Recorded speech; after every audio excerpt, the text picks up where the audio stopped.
In today's video, I'm going to teach you how to add a billing account in Google Cloud so you can enable billing for your Dialogflow project. This step is crucial if you want your Dialogflow agent to utilize paid features without any interruptions. Let's get started. First, you'll need to open the Google Cloud console and navigate to the billing section.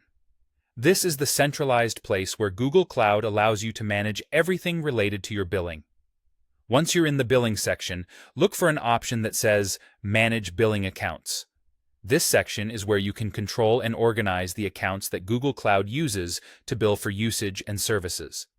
For those who haven't set up a billing account yet, this is where you'll want to create a new one. To do this, follow the prompts to enter a name for your billing account. It's wise to choose a name that easily identifies the account later on. Next, you'll need to select your country. Be sure to choose the country where your business operates or where you intend to use the services. After selecting the country, it's time to set up your payment method.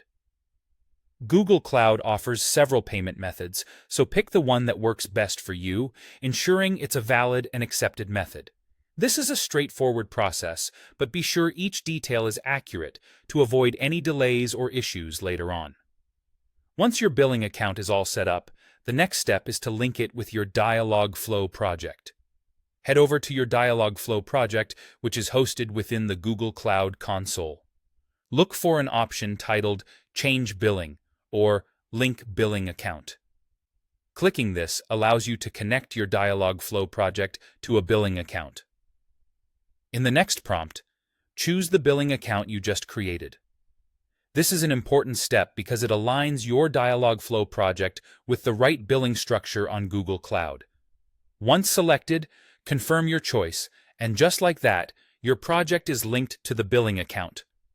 One crucial thing to double-check is that your billing account is active and not suspended.